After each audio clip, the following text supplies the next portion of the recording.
Ser Podcast.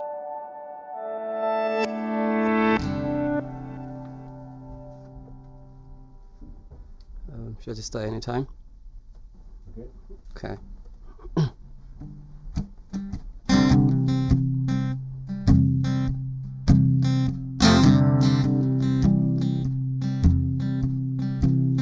In the water, the fire, I'll go wherever you go. In the valley, in the canyons, I'll go wherever you go. Hey lover, I'm ready now. Can't you see this riot inside my veins? Hey lover, I'm overcome by desire. How must I wait? In the water, the fire, I'll go wherever you go. In the valley, in the canyons, I'll go wherever you go. Sigue siendo la mejor versión esta, de todas las que hemos puesto. Esta es la nuestra, es la que nos cantó a nosotros en este estudio, ¿no? Presenciamos en directo. Es verdad. Si se le llega a caer la púa, yo se la hubiera recogido, pero no se dio el caso. Javier San Pedro es doctor en genética y biología molecular, colabora con El País. Pere Estupiñán es químico, es bioquímico, conduce en la 2 El Cazador de Cerebros. ¿Cómo estáis? ¿Todo bien? Muy bien. Hay una noticia científica de la semana, la noticia científica de la semana, que es ese medicamento experimental que ha curado a 18 enfermos de leucemia que estaban desahuciados. Vosotros siempre decís que este tipo de noticias hay que darlas más a largo plazo que a corto plazo, ¿no? Bueno, pero en este caso, sobre todo cuando son ratones, cuando dicen, no han curado ratones, entonces, ay, cuidado que faltan muchas fases. Pero aquí sí que ha habido 18 personas en un ensayo clínico que estaban desahuciadas y se han curado. Es verdad que solo fueron un tercio de las que tomaron el fármaco. Es verdad que puede volver el cáncer, es verdad que es caro, o sea, hay muchos matices, o sea, faltan pruebas, pero sí que ha sido... Bueno, considero, no sé si estás de acuerdo, Javier, algo bastante potente. El fármaco es novedoso, no es el tipo de cosas que se habían probado hasta ahora y abre un camino, ¿no? Siempre que encuentras una molécula novedosa te abre un camino para mejorarla, ¿no? Puedes modificarla de muchas maneras y modificar el proceso y desde luego un tercio de los pacientes de leucemia mielocítica aguda, ¿no? Son un montón de gente. Sí. Estas 18 personas son un tercio de las que habían tratado. Sí. Hay algo curioso con la leucemia, porque en El Cazador de Cerebros hemos dedicado un capítulo a la leucemia precisamente, porque es como se ve que muchos de los tratamientos de cáncer empiezan con la leucemia, porque al tener células tumorales en sangre son más fáciles de extraer, las llamadas CAR T-cells, es más fácil manipular, digamos, las células cancerígenas los cánceres de la sangre en general, claro, y también las hemofilias, las enfermedades de la sangre, porque puedes extraer no solo las células de la sangre, sino también las de la médula, que son sus progenitoras. Puedes modificarlas, tratarlas de una variedad de maneras y reintroducirlas en el paciente, anidan en la médula de nuevo y empiezan a producir lo que tú quieres. Vamos, el fármaco no va de eso, Este es un fármaco tradicional, una molécula que interfiere con una proteína que se llama menina, como las meninas de Belac. Y bueno, pues es una buena noticia. El asunto del coste de los nuevos fármacos va a ser el pan nuestro de cada día, durante el futuro previsible. ¿Cuánto sería el tratamiento con este fármaco ahora? No me acuerdo cuánto es este. Dicen que de momento 200.000 al año por paciente. El coste de los fármacos no es solo el coste de hacerlos, se calculan también en función de cuánto ahorran y por tanto cuánto pueden llegar a pedir. Es decir, hay fármacos que los precios están muy hinchados porque realmente pues si ahorran unos años de tratamientos, es un tema muy controvertido el coste de los fármacos y siempre se dice que bajan, que es una inversión muy fuerte. A ver, no voy a defender ahora las farmacéuticas, pero es verdad que sí que Este es diferente, porque este no es una terapia.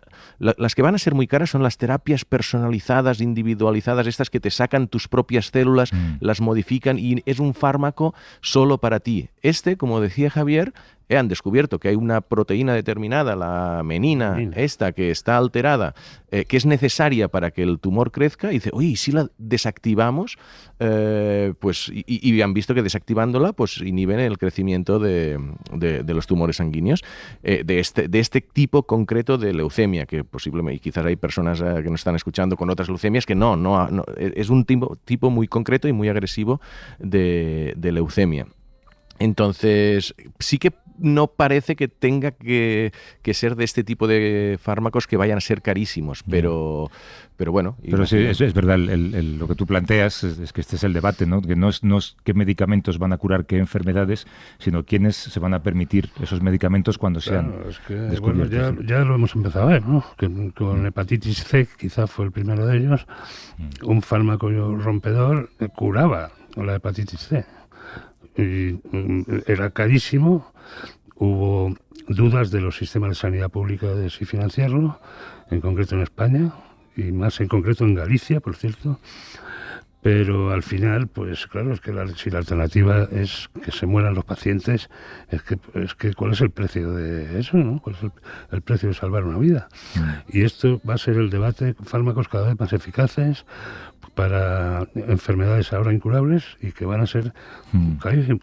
Claro, y que va a tener mucho que ver con lo que pase más adelante con el sistema público de salud, ¿no? Y con las aseguradoras privadas. Porque no va a ser solamente una cuestión de demografía, va a ser una cuestión de costes y de pagos a la industria farmacéutica.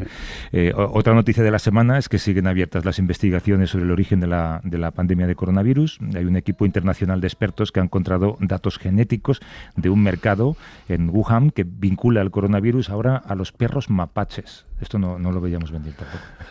No, pues, bueno, en los mercados estos de animales vivos, de donde han venido buena parte de las pandemias que hemos conocido en las últimas décadas, ninguna ha sido tan grave como la última, pero había habido otras, ¿no?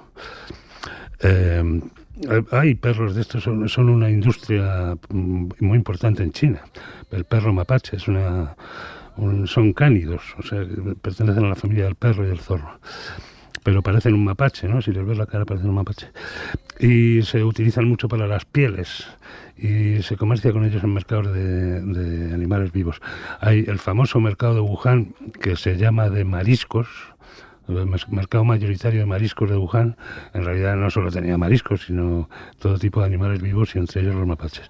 Y entre las muestras se analizaron, el mercado ese se barrió entero para analizar las muestras de todos sus puestos, y de repente ha aparecido colgado en una web profesional donde los científicos cuelgan secuencias genéticas de virus y de todo tipo de seres vivos.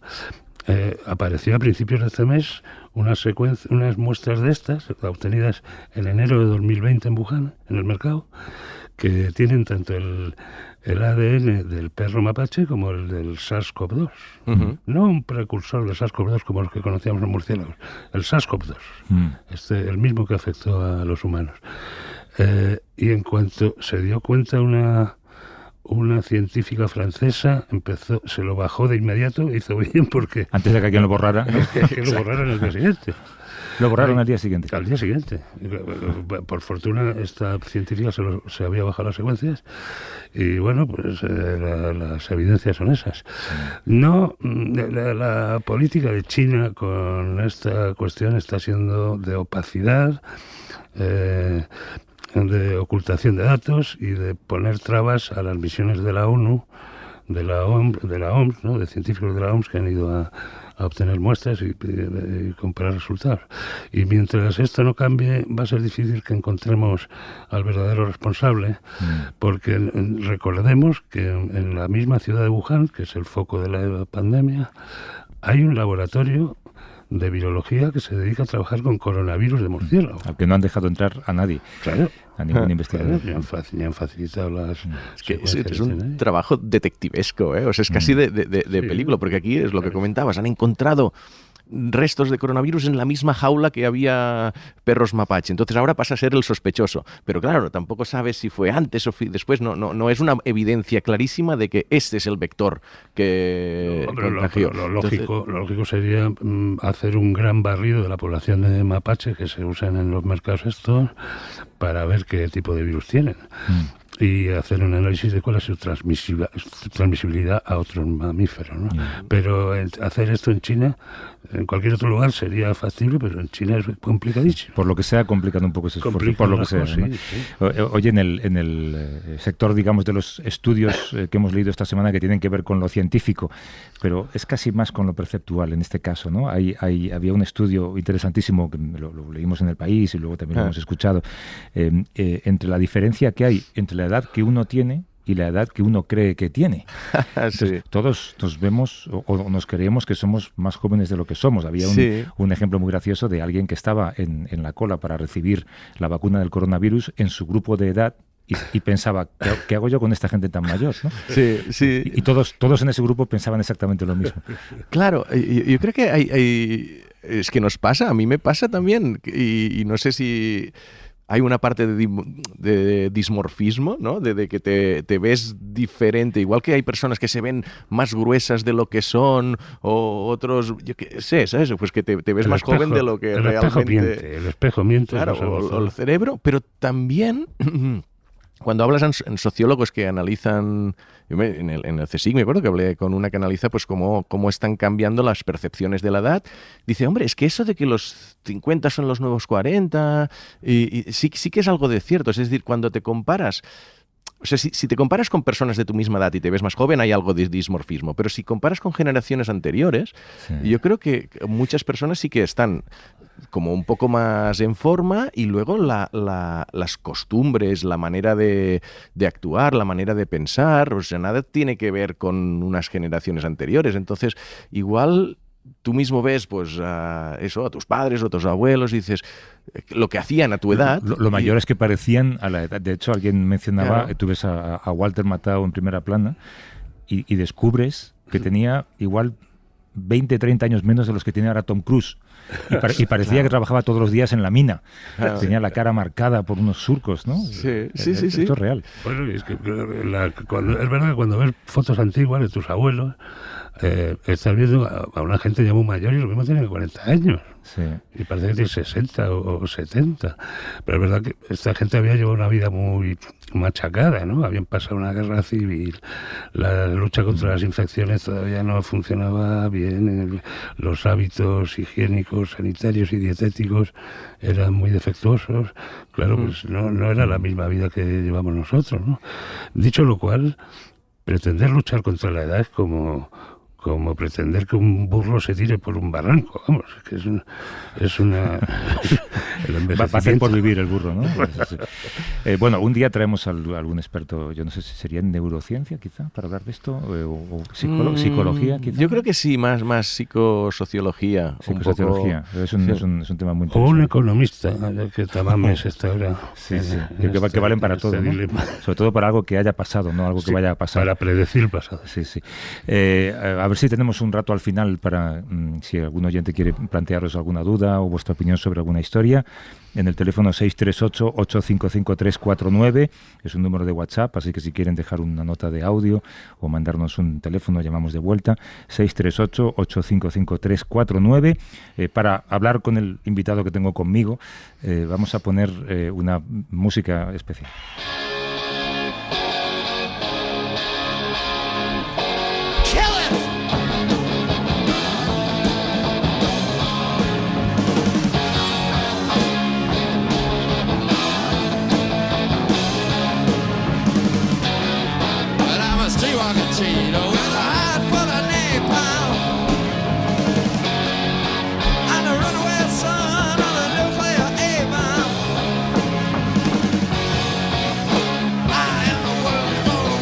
Bueno, la hemos puesto para hablar contigo, pero Iggy Pop está siempre bien, ¿no? No se oye este micrófono, vamos a ver si podemos enchufarlo. ¿Ahora? A ver. No, todavía no. Ay, vamos a seguir hablando con Iggy Pop hasta que el micrófono funcione. ¿Ahora sí? No. Seguimos. Pues casi te diría que cambies sitios. A ver este. Ahora este es perfecto. Este es perfecto. Y decía que Iggy Pop Forever, ¿no? Sí, podía estar en el mercado de iguanas de Chihuahua, o de iguanas de Fuese. Vale para cualquier cosa, pero luego explicaremos por qué. Tiene que ver con la cadencia de este ritmo, tiene que ver con cómo te ayuda también a mantener algo que necesitas mantener especialmente ahora. ¿Cuándo notaste los primeros síntomas? Pues hace 7 años, 8 años por ahí, y fueron se me arrugaban los dedos de los pies, se me encogían, al principio poco, luego un poco más, luego ya por la calle simplemente me tenía que ir parando cada ciertos metros, para que se relajasen, y al final ya me era muy complicado andar porque se convertían en tenía que andar sobre las uñas. Y apretaban tanto hacia adentro que parecía que se estaban rompiendo los dedos, es muy desagradable. Y ahí fue cuando empecé una especie de tour. Sí, pero al principio pensarías que era un calambre. Sí, yo pensaba, bueno, y claro, la gente alrededor me dijo 1000 cosas. Pues llevas unas botas que son muy malas por los tacones. La cartera es muy gorda. La cartera la llevas atrás y te está dando justo donde es la cadera y tal, y eso tal, 1000 cosas. Y me hicieron 1000 pruebas, 1000 perrerías. Y al final, pues era Parkinson. Era Parkinson. La primera vez que escuchaste esa palabra, claro, tú cuentas que saliste de la consulta y estabas intentando interiorizar qué significaba, ¿no? Sí, es un poco complicado ese momento, porque iba con mi mujer, con Angie, y claro, nos quedamos los un poco tiesos, ya empieza a hacer efecto lo que hace tieso con el Parkinson, ¿no?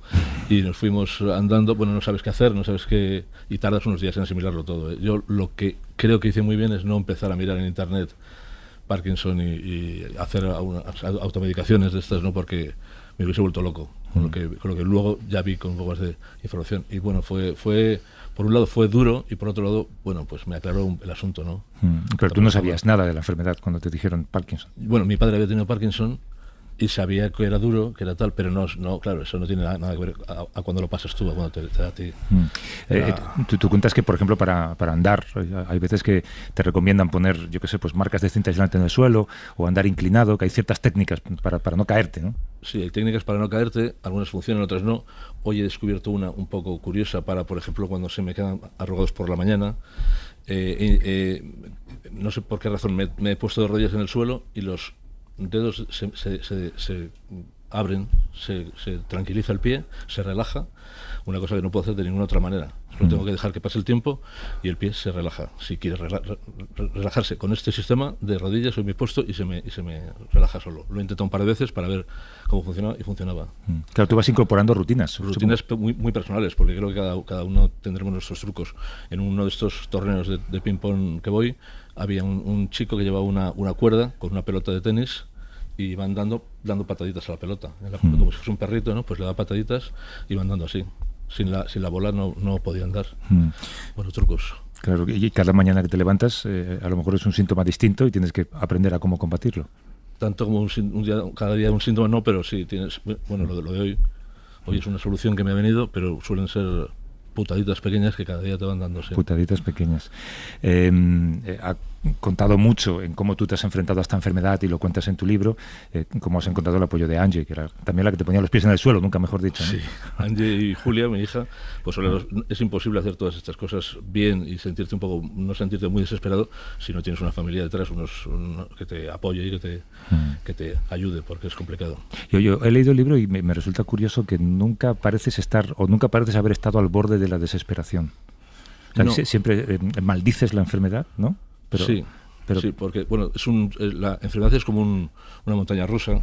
Entonces, cuando te encuentras mal, sabes que vas a volver a estar bien dentro de unos minutos, unas horas. Cuando estás bien, tiene de malo que sabes que vas a estar mal. Entonces, ese sub y baja, pues en algún momento te puede ayudar a no desesperarte del todo. Sabes que va a llegar un momento bueno, corto, pero que va a llegar. Y así, teniendo un poco de ánimo, pues no pasa nada. Estamos hablando con Javier Pérez de Albéniz, es periodista, ha trabajado para medios como El País, El Mundo, Televisión Española, para Radio Nacional, ha escrito varios libros sobre los temas que más le apasionan, que son los viajes, la naturaleza, la música.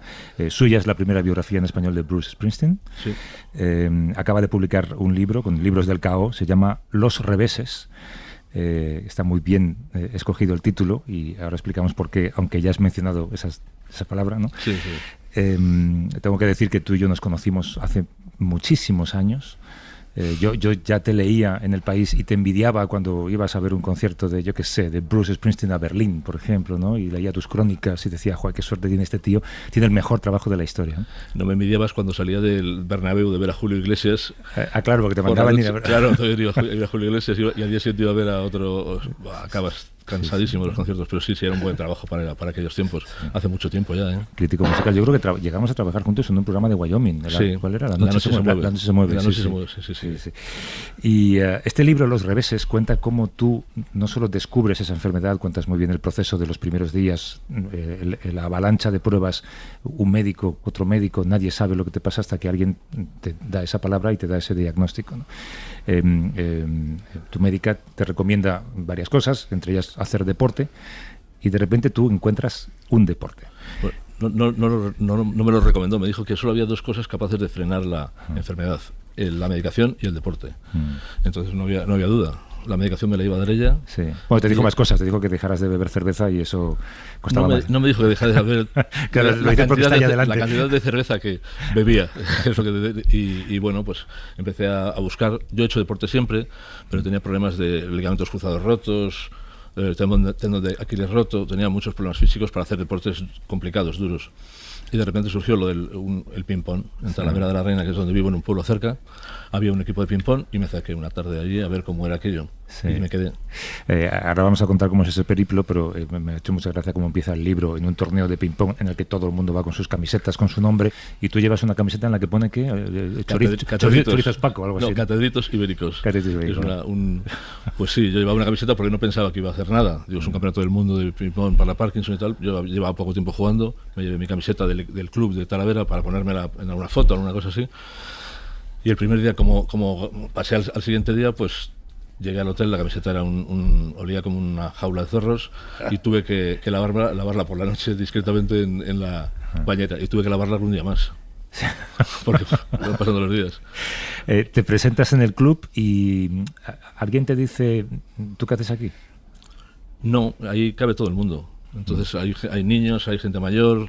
Es que es una de las cosas buenas del ping-pong a nivel terapéutico para el Parkinson, ¿no? Que admite todas las edades, todos los esfuerzos. Puedes jugar para entretenerte, puedes jugar para hacer un ejercicio relajante de músculos, de articulaciones, o puedes hacer un ejercicio cardiovascular durísimo si quieres también. Es un deporte muy completo. No tanto como el tenis, pero bueno, ahí está. ¿Cómo es un torneo de ping-pong para gente que tiene Parkinson? Los torneos no son de ping-pong, son de tenis de mesa. Perdón. Bueno, sí. Es que no. Pues es un espectáculo, la verdad. Hay gente con muchísimos problemas, con diferentes problemas. Bueno, lo que has dicho antes, ¿no? Que cada uno tenemos nuestras historias. Gente que viene en silla de ruedas, gente que viene mucho mejor, gente que viene cayéndose. Es muy espectacular, y es muy bueno para los familiares de los enfermos asistir a esos partidos, a esos campeonatos y ver cómo está todo el mundo, ¿no? Cómo es. No parece que en ningún momento te replantearas la decisión de jugar, ¿no? De repente te vuelcas en el ping pong y nunca te dices, es que es mucho esfuerzo, igual podía buscar otro deporte. No, porque a mí me vino muy bien, porque los momentos que jugaba el ping pong eran los que estaba libre de Parkinson. Se notaba que por la mañana estaba fastidiado, mediodía y tal, y cuando ya llegaba a las 8 de la tarde y me tenía que tomar la medicación para ir a jugar, era otra persona. Cuando salía de jugar era otra persona, y eso no se pagaba con nada, ¿no? O sea, eso era una maravilla. Claro, dices la medicación, tú distingues tus etapas del día, digamos, en los momentos off y los momentos on, ¿no? La medicación es como una fantasía, ¿no? Sí. On es cuando estás funcionando perfectamente, o más o menos perfectamente. Off es cuando notas que caes en picado y te empiezan a doler la espalda, te empiezan a doler los pies, notas en la cabeza como una molestia complicada de explicar. Es como si el sonido de una bomba te aturdiese, y te cuesta muchísimo relacionarte en ese momento. Y bueno, todo eso te pasa en el off. No puedes, yo no puedo hacer nada prácticamente, me tengo que sentar y tomármelo con calma, ni leer, ni oír música siquiera. Y luego llega el on otra vez, porque te has tomado las pastillas y vuelves al on y otra vez en la montaña rusa de la que hablábamos antes, ¿no? Claro, pero si tienes un partido, por ejemplo, tú programas la pastilla para estar en mejores condiciones cuando te toca competir, ¿no? Sí, lo que pasa es que los otros partidos pueden durar más, los que van antes, y puede retrasarse el tuyo. Uy, tú ves que te va quitando el efecto, ¿no? Claro, cuando el campeonato es de Parkinson no hay problema, no hay muchos problemas porque pactas con el rival que se espera un poco, se retrasa el partido. Cuando no es de Parkinson ya es más lío porque hay unos horarios y unas cosas que hay que respetarlos. Entonces, bueno, es un problema, sí. ¿Cómo es el compañerismo en los torneos? Muy grande fuera de la mesa. En la mesa ya es otra cosa, ¿no? En la mesa no hay amigos, ¿no? Pero no creo que sea diferente a otros deportes, ¿eh? Pero ¿qué tiene el ping-pong para que te haya enganchado? La pelota siempre vuelve, ¿no? Siempre vuelve. Eso es bueno o es malo, depende de quién acabe ganando el punto, ¿no? Pero me ha enganchado, pues que es un deporte infinito. Parece muy fácil, parece que es una tontería, pero cuando empiezas a jugar te das cuenta que es un deporte de efectos, tienes que pensar primero para luego, con el tiempo, por las rutinas de los entrenamientos, dejar de pinchar, de pensar, y bueno, yo creo que es un deporte complejísimo, y eso me gusta. Cuando te dan el diagnóstico, ¿tú anticipabas en qué iba a cambiar tu vida? Porque te dijeron una cosa que parece que dicen a todos los pacientes, es que no te mueres de Parkinson, te mueres con Parkinson. Tú empezaste a pensar, ¿qué cambió? Yo no me hice una idea, yo pienso a muy corto plazo. O sea, no estoy pensando en cómo será dentro de 10 años la historia. Yo pensaba en mañana, y mañana es que llegamos a casa, que empezamos a ver, y nunca nunca quiero pensar en cómo va a ser la cosa dentro de 5 años porque no creo que no me interesa pensar eso. Que no me viene bien, entonces no lo hago. Nunca has vuelto a buscar en Google, yo qué sé, síntomas de futuro. Sí, cuando creí que ya controlaba la enfermedad, qué era la enfermedad, miré por curiosidad una vez, y esa sí fue la última. Son cosas espantosas, claro, lo que pone, ¿no? Y me imagino que tú estás muy pendiente y pensarás a ver si surge una noticia, ¿no? Que tenga que ver con la industria farmacológica. Hoy la doctora Lidia, que es la jefa del equipo que me atiende, me ha traído una noticia de que hay un producto nuevo. Casi siempre hay novedades. Sí, bueno. Eso es bueno. No sé si dará tiempo. Bueno, tú formaste parte de un ensayo que luego no pudiste terminar. Un ensayo fracasado completamente por mi parte, pero bueno, todo lo que sea ayudar y hacer cosas de esas está bien, claro. La doctora es Lidia López Manzanares, es la jefa de la Unidad de Trastornos del Movimiento del Servicio de Neurología del Hospital de la Princesa de Madrid, y tiene aquí al lado a su paciente. ¿Cómo estás, Lidia? Buenos días. Buenos días, muchísimas gracias. Es muy gracioso lo que nos habéis contado antes fuera de micrófono, y es que no os habíais visto sin mascarilla, porque como siempre tenéis consulta en el hospital, ¿no? Vais siempre con mascarilla. Bueno, llevamos unos años poco fáciles, vamos a decir, sí. pero bueno, ha sido un gusto vernos sin mascarilla también, ¿verdad? Sí. ¿Qué tal es Javier como paciente? Pues es un ejemplo. Yo creo que le vamos a nombrar a partir de ahora embajador del Hospital de la Princesa, porque da gusto estar con él, cómo cuenta las cosas. En general tengo que decir que da gusto estar con mis pacientes, porque son enfermedades muy duras, muy difíciles, de las que aprendemos cada día, y sobre todo que nos puede caer a cualquiera. Esto no es una enfermedad que sea exclusiva. Y bueno, tenemos que estar todos preparados. Las enfermedades neurodegenerativas en un futuro muy, muy próximo son de verdad nuestra próxima pandemia, ¿no? Probablemente. Ahora hablamos un poco de eso. Yo supongo que tú eres la encargada de decir a veces a un paciente, tiene usted Parkinson. Y habrás visto reacciones muy diversas, ¿no? Bueno, intentas conocer un poco al paciente antes, ¿no? En el tiempo que tienes. Y generalmente muchas veces es el paciente el que te dice lo que quiere saber. Hay pacientes que quieren saber mucho desde el principio, hay otros pacientes que prefieren tener las noticias de otra manera, y también hay que ser respetuoso con eso, ¿no? Hay pacientes que incluso hablábamos, ¿verdad?, que es una enfermedad que tiene un estigma social que es una pena, porque todos tenemos ejemplos como Michael J. Fox, etcétera, que son ejemplos de vida. Pero es cierto que en el día a día hoy, pues tener un temblor en una mano es un problema laboral, y hay que respetar el cuándo, el cómo y a quién se lo quiero decir. Y en eso, pues los médicos lo único que podemos es estar al lado y apoyar. Cuando te contó Javier que quería dedicarse al ping-pong, ¿qué le dijiste? Bueno, fantástico. La verdad es que somos un hospital en el que apoyamos mucho el intentar las terapias no farmacológicas, que no es lo único, entre ellas el ejercicio físico de verdad, que es una de las cosas que sabemos que puede ayudar a ralentizar la progresión, aunque no a curar, pero sí a lentecer que los síntomas vayan más despacio. Y en ese sentido, pues habíamos hecho otras cosas previamente, por ejemplo, con el Tai Chi. Tuvimos la suerte de tener al maestro Canetti, que durante unos años daba Tai Chi en el hospital para nuestros pacientes con Parkinson. Y cuando conocí a Javier dije, esta es nuestra oportunidad. Hay que intentar enganchar a la gente en el ping-pong, en el tenis de mesa, Javier, perdón. Bueno, al principio ping-pong, luego ya pasaremos al tenis de mesa.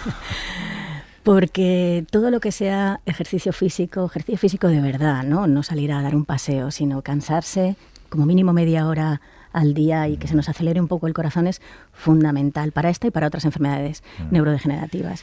Y es importantísimo si encima son sociales y tienes un equipo, pues un contrincante, es fundamental las relaciones sociales. Por eso me parece una idea fantástica. Claro, porque tiene que ver con las neuronas que se pierden cuando no haces cosas, ¿no? Efectivamente, y eso está relacionado con muchísimas cosas, no solamente con el número de sinapsis que tenemos entre las neuronas, sino bueno, con nuestro estrés oxidativo tan famoso y con otras muchas cosas como es la angiogénesis, por ejemplo, la formación de los vasos en nuestros músculos y en otras partes del cuerpo que son fundamentales para que la enfermedad de Parkinson, que tenerla tenemos, pues vaya lo más lenta posible, ¿verdad? ¿Para cuándo un ala Pérez de Albéniz con 4 mesas? ¿No? Javier, dilo. Estamos en ello. La Federación se está preocupando por el tema y nos ha cedido una mesa de momento. Una mesa que se estiren un poco más, que esto lo venden en Decathlon por pero hace falta sitio, ¿no? Hace falta espacio, hay que usar espacio, hay que usar... Bueno, es una mesa fantástica, con esto ya podemos comenzar, ¿verdad? Oye, pero ¿hay algo especial con el ping-pong? ¿O cualquier ejercicio es bueno, por lo que dices? ¿O el ping-pong tiene algo especial? ¿Ya era algo que conocíais los expertos? Pues hay artículos sobre el ping-pong y la enfermedad de Parkinson y lo más interesante es que es un ejercicio bastante completo, pero sobre todo tiene una cosa importantísima en esta enfermedad que es la coordinación y que es la estabilidad, los reflejos estatoposturales. No deja de ser un ejercicio que se hace de pie y que tienes que coordinar muchos movimientos a la vez que coordinas tu propia postura.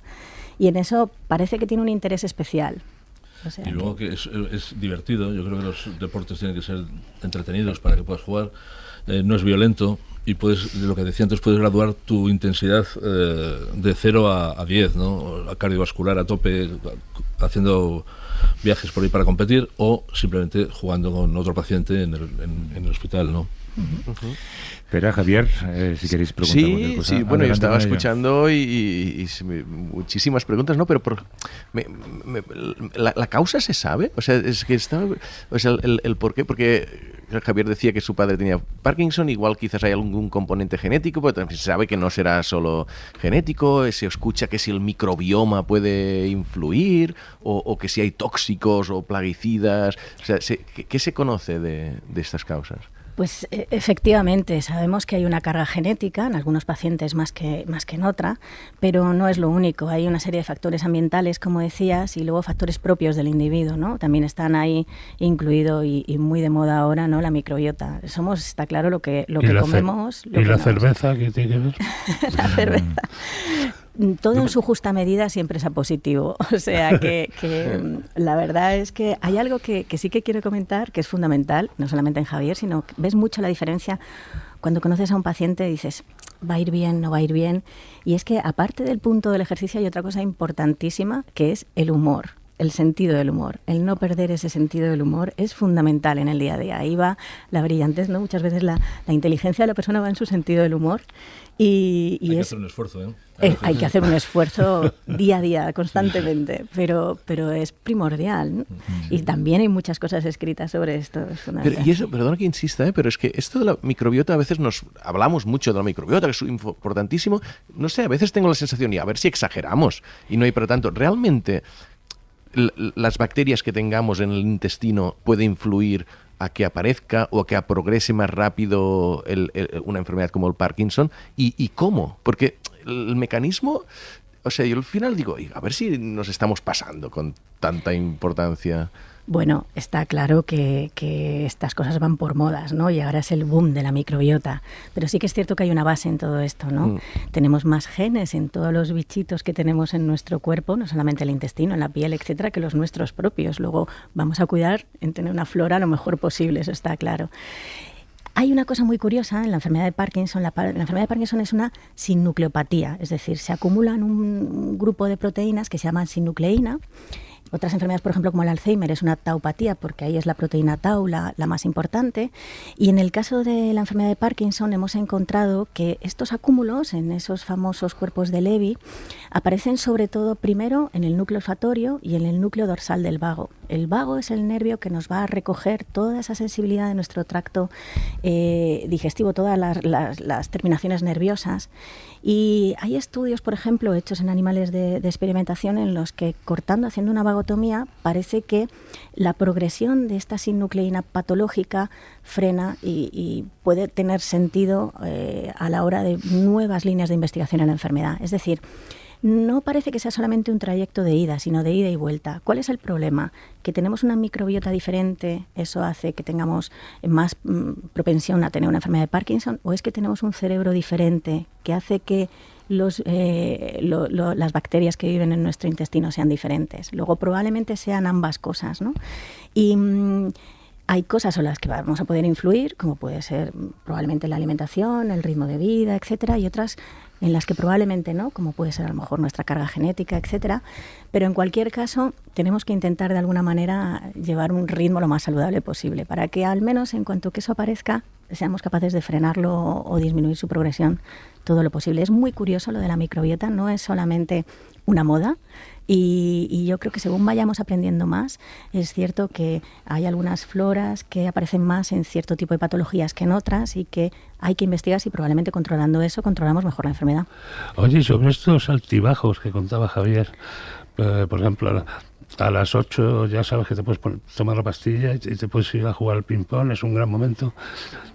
¿Por qué? No, quiero decir, ¿a qué se deben los altibajos? ¿Es a la medicación? ¿Y por qué no tomar más medicación entonces? Los altibajos los producimos nosotros, porque tenemos la medicación más potente para el Parkinson, sabemos que es la levodopa, la conocemos ya desde hace años. Es una medicación muy eficaz, pero la damos de forma oral. Y el problema es que el cerebro no la suelta a trompicones. Somos nosotros quienes damos la medicación, suben los niveles plasmáticos, bajan otra vez de nuevo, tiene una vida media muy corta, vuelven otra vez a subir y eso es subida, bajada, es lo que llamamos el on, estoy en mi mejor momento, a lo mejor incluso cuando estoy en mi mejor momento aparecen movimientos un poco involuntarios, pero que yo prefiero estar en ese on que estar bloqueado, porque cuando bajan los niveles estoy en ese momento en el que si tengo temblor, mi temblor es peor que nunca, si tengo rigidez, mi rigidez es peor que nunca, rigidez con dolor muchas veces.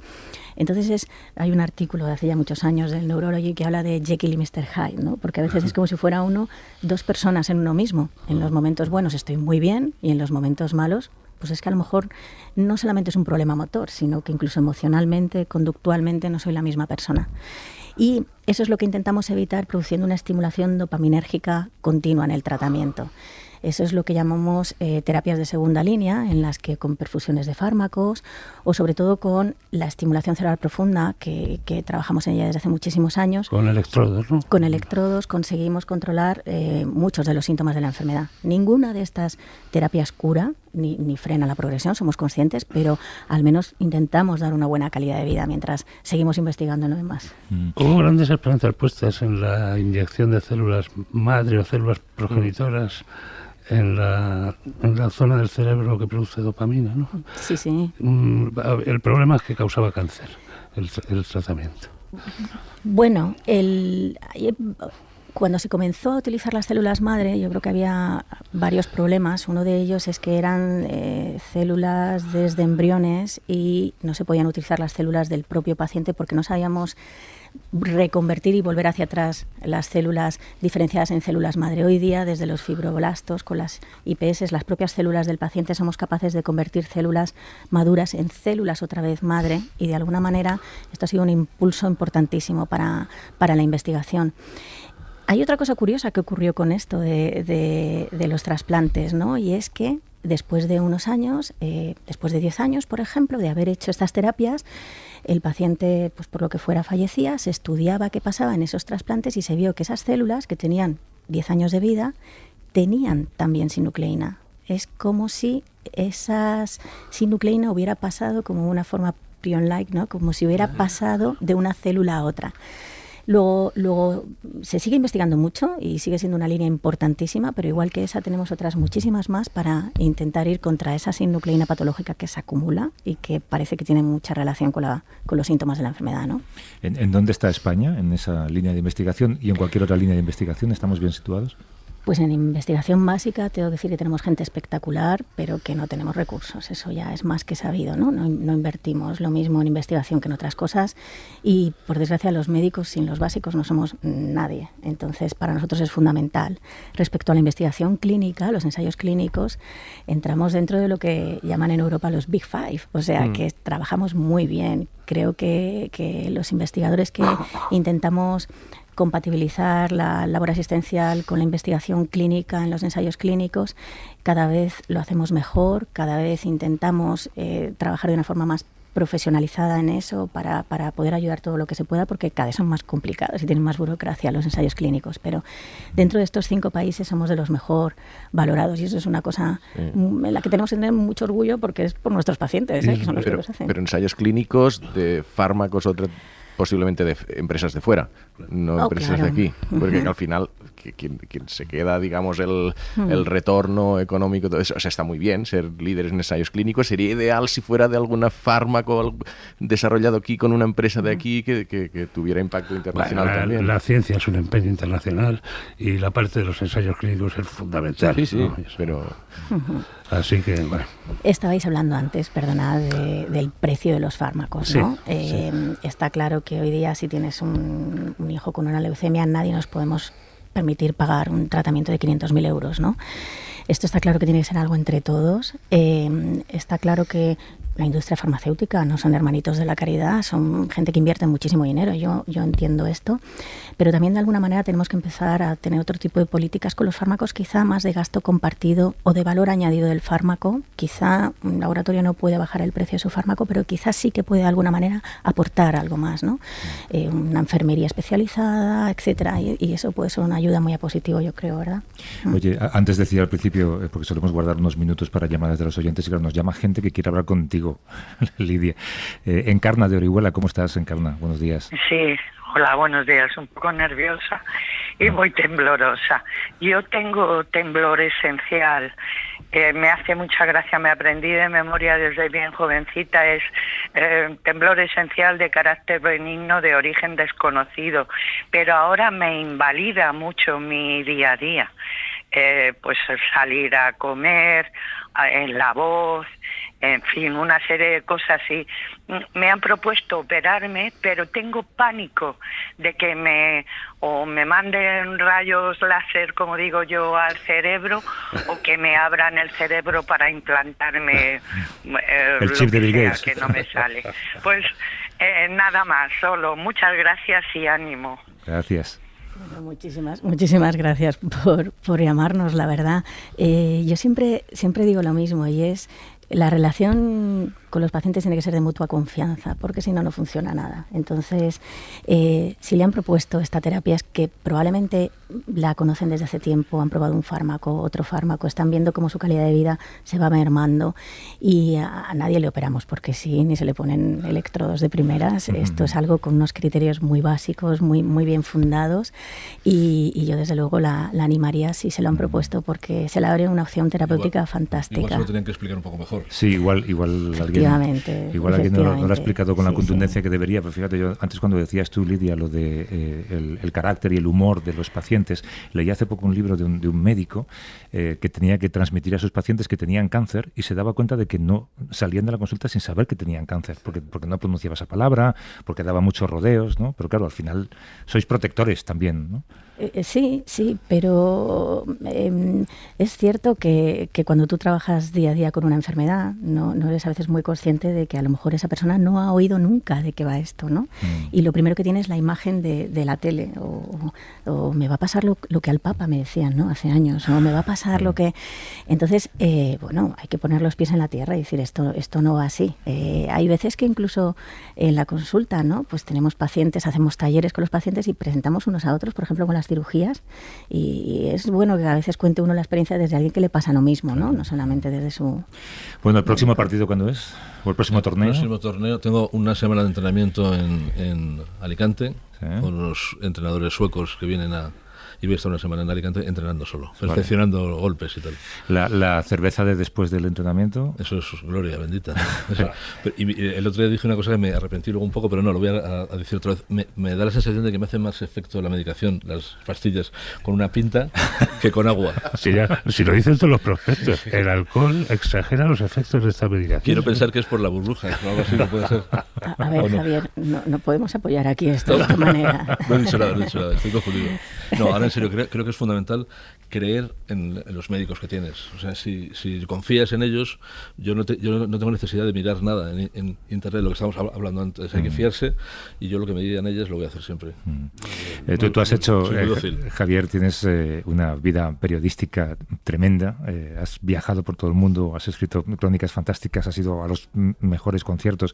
Aquí has contado cosas que has empezado a hacer desde que tienes la enfermedad. ¿Hay cosas que has dejado de hacer? Creo que es lo único que me molesta muchísimo, y es andar mucho. Yo andaba mucho, me gustaba mucho andar, hacía todo andando, y no puedo hacerlo. Tengo que estar mirando el reloj, mirando la hora para la pastilla, llevar una botellita de agua, tal. Eso es lo único. Andar, me gustaría poder andar como antes. Te tengo que decirte, Lidia, que yo cuando conocí a Javier, claro, era pues un crítico de música y viajaba y todos envidiábamos su vida y tenía pues era la noche para Javier, y de repente me dijeron, no, si se ha ido a vivir al campo a ver pájaros a no sé cuántos kilómetros de la civilización, y yo he pasado todos estos 25 años sin creérmelo. Pues es verdad, tengo fotos, tengo una familia que te lo puede demostrar. Sí. Y se vive muy bien fuera, ¿eh? Esto igual ayuda también, ¿no? Te da karma, al fin y al cabo, ¿no? Sí, por ejemplo, toda la pandemia fue una maravilla vivirla donde la viví yo, ¿no? Yo, escuchándote, Lidia, también pensaba en el valor de controlar el estrés, ¿no? Para cualquier enfermedad, incluida esta. Claro, no hace falta que tengamos Parkinson para intentar vivir en el campo, entre comillas, ¿no? Quiero decir... Yo creo que nos estamos organizando entre todos un poco la vida demasiado difícil, cuando hay veces que ciertas cosas no son necesarias, ¿no? Y eso es todos desde abajo, gotita a gotita, y ahí está. Lidia López Manzanares, que es jefa de la Unidad de Trastornos del Movimiento del Servicio de Neurología del Hospital de la Princesa de Madrid. Tiene como paciente a Javier y está esperando financiación voluntaria para crear un edificio lleno de mesas no me atrevo a decirlo. De ping-pong o tenis de mesa. De ping-pong para quien empieza, de tenis de mesa para quien lo domina. Y Javier Pérez de Albeniz, que es periodista, es escritor y es autor de este libro fantástico, Los Reveses, publicado por Libros del Cao, sobre su experiencia con el Parkinson y con el ping-pong. Gracias por venir, suerte con todo, y sobre todo gracias por contar la experiencia de una manera tan bonita como lo has contado. Gracias a ti. Un abrazo. Y Javier, hasta la semana que viene. Hasta la semana que viene.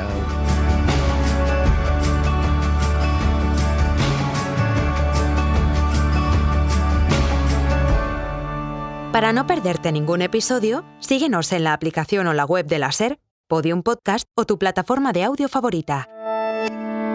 Cadena SER. La radio.